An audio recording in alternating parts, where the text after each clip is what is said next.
Le caractère voilé de la gloire du ressuscité pendant ce temps transparaît dans sa parole mystérieuse à Marie-Madeleine. Je ne suis pas encore monté vers le Père, mais va vers mes frères et dis-leur, je monte vers mon Père, votre Père, vers mon Dieu et votre Dieu. Jean 20, 17. Ceci indique une différence de manifestation entre la gloire du Christ ressuscité et celle du Christ exalté à la droite du Père.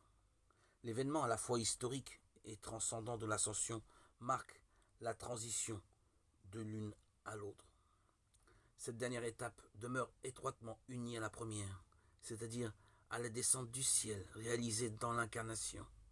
Seul celui qui est sorti du Père peut retourner au Père, le Christ. Personne n'est jamais monté aux cieux sinon le Fils de l'homme, qui est descendu des cieux. Jean 3, 13. Laissé à ses forces naturelles, l'humanité n'a pas accès à la maison du Père. Jean 14, 2. À la vie et à la félicité de Dieu. Le Christ seul a pu ouvrir cet accès à l'homme, de sorte que nous, ses membres, nous ayons l'espérance de le rejoindre là où lui, notre tête et notre principe, nous a précédés. Moi, une fois élevé de terre, j'attirerai tous les hommes à moi. Jean 12, 32. L'élévation sur la croix signifie et annonce l'élévation de son ascension au ciel. Elle en est le début.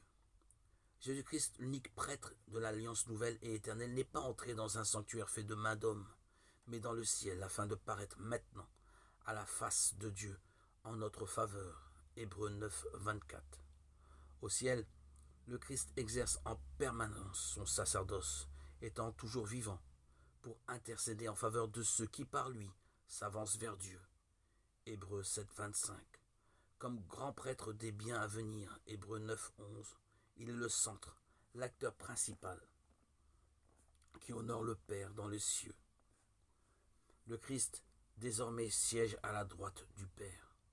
Par droite du Père, nous entendons la gloire et l'honneur de la divinité, où celui qui existait comme Fils de Dieu avant tous les siècles, comme Dieu et consubstantiel au Père, s'est assis corporellement après qu'il s'est incarné et que sa chair a été glorifiée.